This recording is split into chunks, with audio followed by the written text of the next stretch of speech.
Good morning, you're here with Becca and Lizzie, aka Boots and Heels, and today we're doing something a little bit different. Yeah, I feel like we say this every time, but we are trying to bring you something different. Whether Lizzie's learning, I'm learning, and yeah, I think today it's going to be a learning curve for both of us. We're currently at Anna's Happy Kitchen, but we're going to be heading to the farm, so Anna's Happy Trotters, see some outdoor pigs, head to the butchery, and come back here and try some stuff later. So if you want to learn how you get your bacon sarnies, which I absolutely love, follow us on our journey.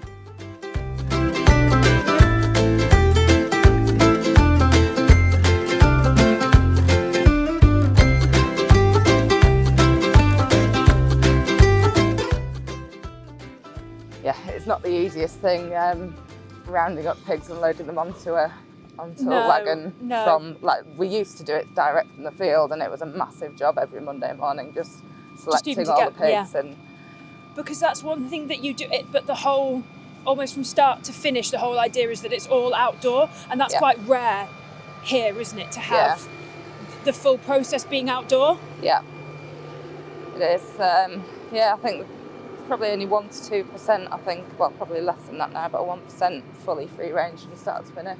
Yeah. And there's a reason for that, it's a lot more labour intensive, it's not as much automation and stuff. So. And obviously when they're inside, straw barns, there's lots of different levels of welfare for indoor pigs as well.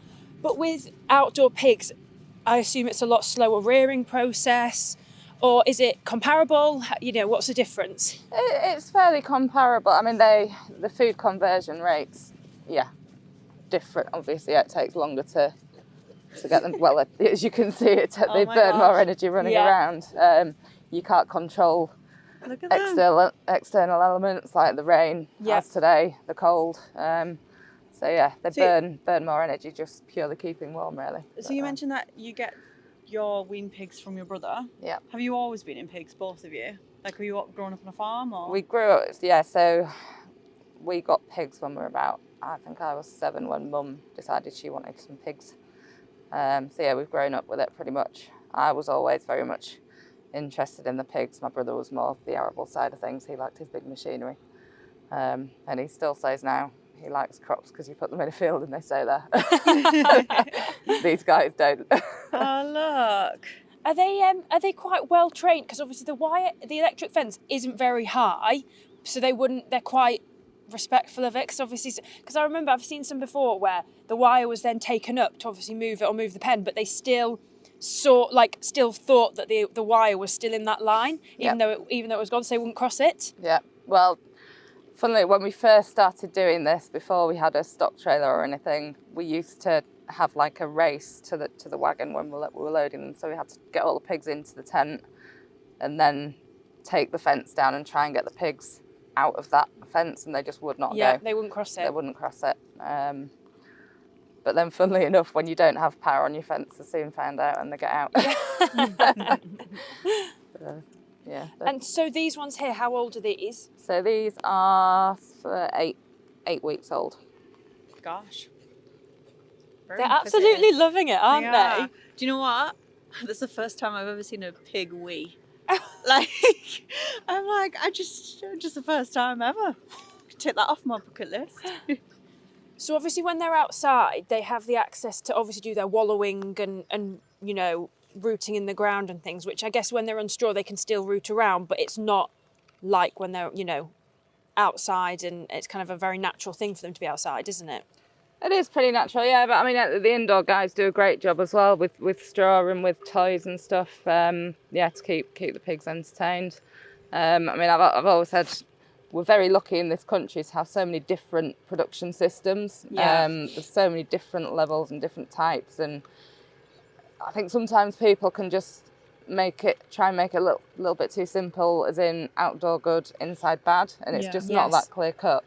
It's not black and white, is it? It's grey. Like, it's very grey. Like, there's so much more to it. I think that's what I'm learning about farming, is it's not just in out. It's like there's just so many factors to consider and so many different ways of farming. There is, and my colleagues in the indoor guys, they do a brilliant job. They care just as much about the pigs as I do here, and it's that it's about that consumer choice. And there's various things that we do on farm that some people might see it and think, oh God, that doesn't look very good, but there's reasons behind why we do things, and it's all evidence based in what we do. But some people they see something and they think, oh, that's not good. I think that's such an important point, and as Lizzie said, we talk about it a lot on our episodes, in that welfare is such a subjective term, because the consumer's idea of welfare, as you say, is basically animals running free, which in some cases, and obviously here it's very light land, so you're not going to be in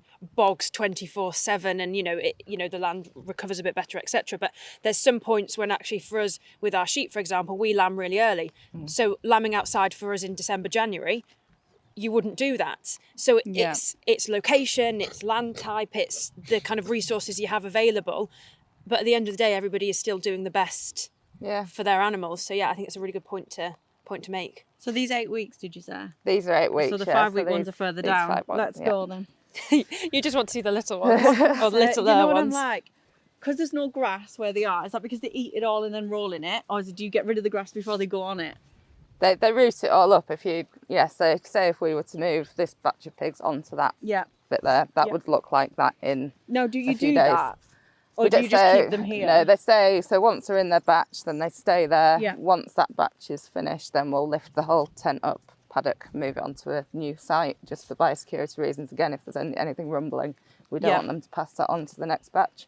Right. But pigs don't graze like a sheep would or a cow would.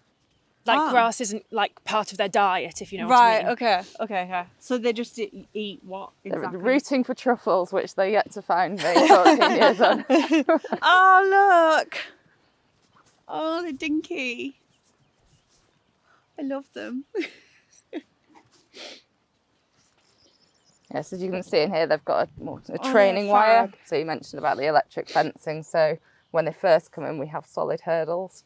Yeah. But put a training wire in so that they get trained to the electric. Are they friendly? Can you touch them and things? Yeah, at this stage, that if we went in, they'd run away, but then they'll soon come back up again and start nuzzling if you want to go in. Yeah, I mean, I'm happy to. I'd rather get stuck in. Yeah. But yeah. Woo! Oh, I still learn to get over fences.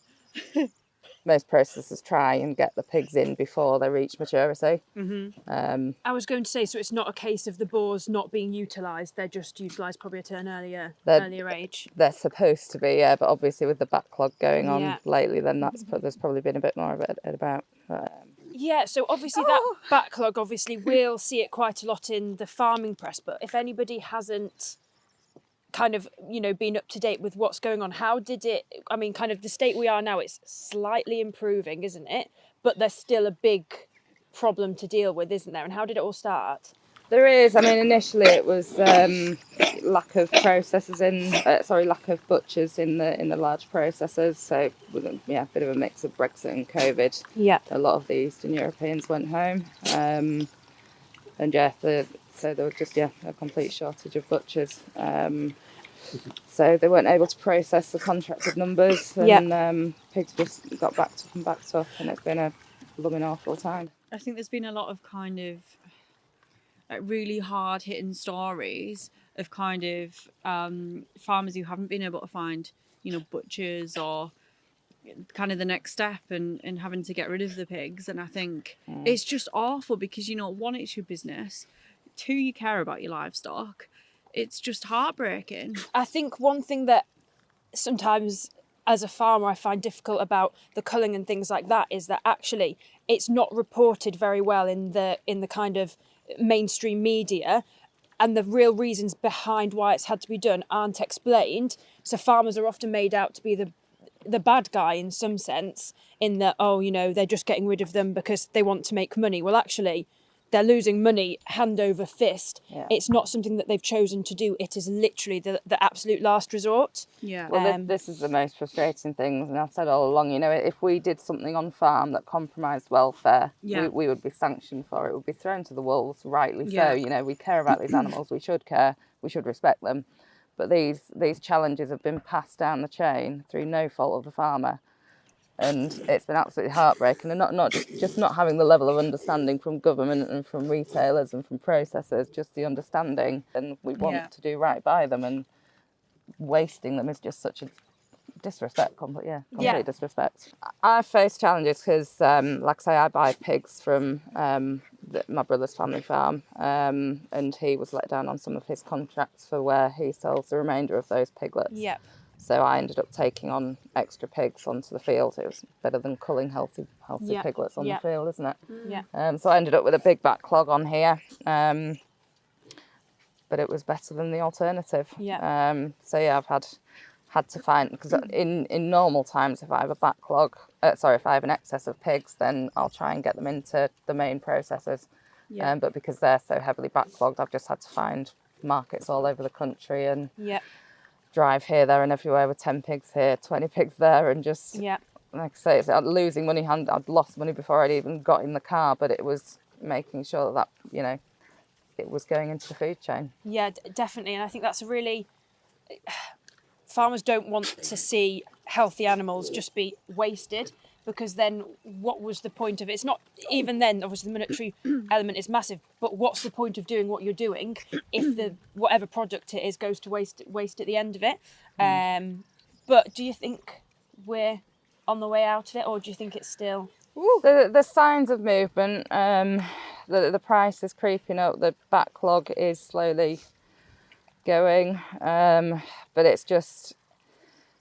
it's really hard, having been going through it for so long. You know, I'm in a better situation than many of my colleagues, but having seen them go through what they've gone through over the last year, every day just takes its toll. Definitely. And that's a hard thing on your mental health. Yeah. You know, the mental impact that can have is horrific. It's huge. I think when you see stress. when you see a farmer literally in tears because they can't physically afford to pay their next bill to get the feed in, so then they're having to go over account repeatedly, and then one day the feed company is going to say, well, we can't give you anything more for free. So then what do you do with animals that you can't physically afford to feed? And as you say, it's not really through any fault of the farmer. Yeah. Well, the problem as well is that once you call it, there's still another 10 months worth of...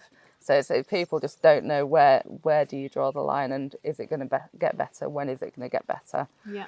And people are clinging on, and it's the most frustrating thing is when the likes of the retailers, the big retailers and the big processors are announcing these massive profits. Yeah. Whilst so you can see there's plenty of money in that supply chain. Yeah. Yes. It's just not getting shared out. Yeah. And I think the consumer doesn't necessarily understand what's going on, because you see it kind of on like the news, but mainly you see it in agricultural media, don't you? From a farming perspective. Now, if I was watching it from the consumer side, which I would have been before I'd obviously joined the industry, I wouldn't have really understood what was going on. You know, there's the whole pig crisis, and there's not enough kind of there's shortages everywhere, and I just don't think it's very easy to go, it'll be fine from a consumer point, not really understanding the toll it takes on farms and on, you know, mental health and produce as well. Yeah.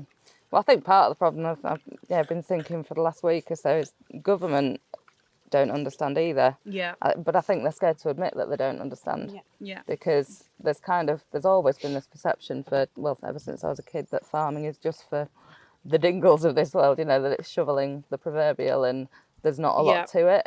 But there is so much. Really is. You can be an academic, you can be intelligent and still be in agriculture. You're running a business at the end of the day, and you wouldn't have, you know, you think of these billion-pound businesses, which, you know, the names of which are kind of commonplace in society now. You wouldn't dare say that they weren't very intelligent running this business, whereas farmers, you know, can run a similarly profitable, well, sometimes profitable, if conditions allow, business. You know, it's a different scale, but they couldn't possibly, you know, be juggling as many balls, or, you know, well, that's what we're trying to change, that kind of idea. I was going to say, well, I think Boris Johnson needs to get his heels on and do a bit of me and ask questions and admit, actually, you know, I don't know this, or I need help with this, because it's not necessarily ignorance, is it? To some degree. I'm not saying everybody's like that, but most of the time people like me just don't know. They've never needed to know. But ask the questions, you know. We're here on farm. Farmers want to tell you. They want to talk about it. And the more we can learn and educate, the better it's going to be between consumer and farmer. Definitely. Absolutely. Can I touch one of them? Yeah. Are they actually going to let me know? If you crouch down, they'll probably come up. Do you know what? Oh, every time we go somewhere else, do you know what? I'm converted to dairy now. And then we go to be fair, I'm converted to pigs. I'm still a cowgirl, but I'm putting pigs above sheep at the minute. Yeah, I mean, sheep are. I say it being a sheep farmer. They're quite inquisitive, aren't they? Well, pigs are really intelligent, aren't they? Which they're Yeah. sometimes not Are taken for. Yeah, well, they're meant to be, apparently. Well, apparently I've heard you can train them like you can train dogs. No. I did Well, see so- someone walk a pig once. Not like, I mean, just out and about where I live in the town. Yeah. Isn't that random? Oh my gosh, they are quite cute when they're all just Looking milling at you around with their little together. ears. And so, at what age will they get sent off to slaughter? Or obviously, with the aim, obviously the backlog has made some things difficult. The aim is 19 weeks on farm here, so when they're 23 weeks old, they should in theory go. But yeah, we're running a bit behind at the moment. Yeah. They all have different, like, coloured markings, don't they? Yeah. Like, different... Oh, sorry, dude. That's... But they all have, like, different kind of colours and marks and spots. And... Yeah, again, that's the breeding coming through. It's So, your farm's specifically the kind, like, again, for me, whereas you'd have another farm that does the kind of breeding side of it. Yeah. Like poultry, you'd keep them separate. You wouldn't use any of these to have babies, right? no. That So was my bum. We use so on the breeding unit, so they have a, like I say, landrace cross, Duroc cross, large white, which is short with a white rock. Yeah. Sow, and then an Optimus boar. So obviously, if we were then to breed from them, then that would dilute that further. So yeah, we want a consistent product at the end of the day. Weather can affect that consistency. Disease challenges can affect that consistency. They can sense our heels. That's why they're all coming this way. They're like, you're inexperienced.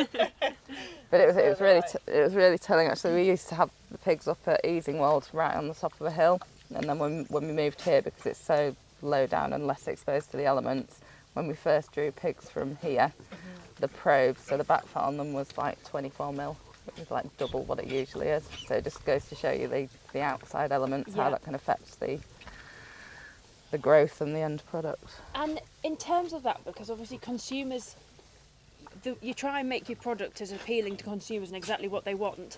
And sometimes fat these days on meat is, I mean, at home we always, if we go to the butcher's, or can we have that piece of beef with that big bit of fat on? That's what we always want. But that's not always appealing to consumers. So how do you, is that a challenge? Obviously when they're outside and they might put more fat down, how do you kind of counter that, if you know what I mean? It can be a challenge. I mean, so we aim for a certain level of back fat, which we consistently achieve now, but we monitor that and we can tweak feed accordingly. But yeah, so the breeds that we use, they have kind of a lower level of back fat, shall we say, but they've got the intramuscular fat, so you've still got the flavour there, because that's what some people don't understand, that fat is where the flavour is. Yeah. So yeah, that intramuscular fat, so it still looks pleasing to the eye, but it's got the flavour. Yeah. They're just so happy, aren't they? Just doing the thing. Aww. Okay, they're quite cute now. Do you want pigs? Do you know what, we've talked about getting pigs, just Have to have a couple Yeah. at home. But then the problem is they do dig up wherever you have them. But yeah, we were talking about it. Interesting. When there's no food and you have to grow everything yourself, we might have to get some. But Liz won't let me get a cow yet. No. That's a shame. So you were saying about the water, Anna. What do you do exactly? So we run acid through there just to keep salmonella at bay, it can be a problem. Obviously, we're quite exposed here, so we do get a lot of starlings. Is salmonella a thing for pigs as well as poultry? Yeah. I didn't know that. Normally you hear about, you know, make sure your chicken's cooked and check your eggs, because of that. I didn't realise it was also a pig thing. Yeah, I think that's historically why people have massively overcooked pork, and yeah, it's a kind of a well-known thing, isn't it? I mean, people to be really fair, I do love a crispy bacon. So I guess that just fits in with a lot of things that you're doing that are preventative. You're before the problem arises, you're trying any kind of strategy you can to make sure that you don't have to, you know, you don't get to that stage. Yeah, absolutely. Well, it keeps the pigs healthy. Anything that we can do to, but that's one thing that farmers are always doing, is trying to achieve better, and that's one of the most enjoyable things I think that we find, just seeing how things have progressed. I mean, I've only had my business for 14 years, but seeing how far it's come, and we're always striving to be better. And so again, you can kind of see they're paddling in that. Do they kind of make their own proper wallows when it gets really hot? Do they kind of dig their own? Is that a silly question? You'll see they'll sit in the trough. So we've tried all sorts of different troughs with bars on over the years and all sorts of things, because the other thing is when they go and have a drink, you'll see them rooting there, and then they'll go and have a drink and all that silt sits on the bottom. So this is the new model. We've put this up here so they can't mess with that, because summer they mess with that and end up with water everywhere. Just what they wanted, to build their wallows. That has adapted so much over the years, and so now we have that model, so we can just sweep it through, get all the crud out of the bottom, and but yeah, they're just sitting there in the summer. But no, we will create wallows as well in the summer if it's really hot. We've got a bowser, so we'll just bowser around, and but then in the winter as well, obviously if the pipes freeze up, then we can bowser and top up get water into there. And do they drink a lot of water? They do drink, and we encourage them. That's why we lay things out the way that we do, to encourage them to feed and drink, because the food conversion rate's better as well with more water. Yeah.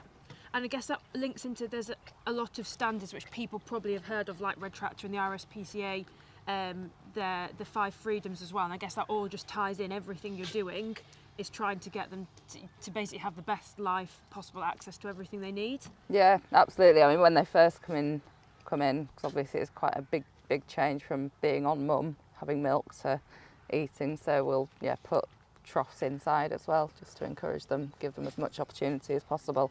Because obviously there's that hierarchy as well. The bigger ones are always going to get to the food first, so have as much space as possible. And then they all get a fair chance.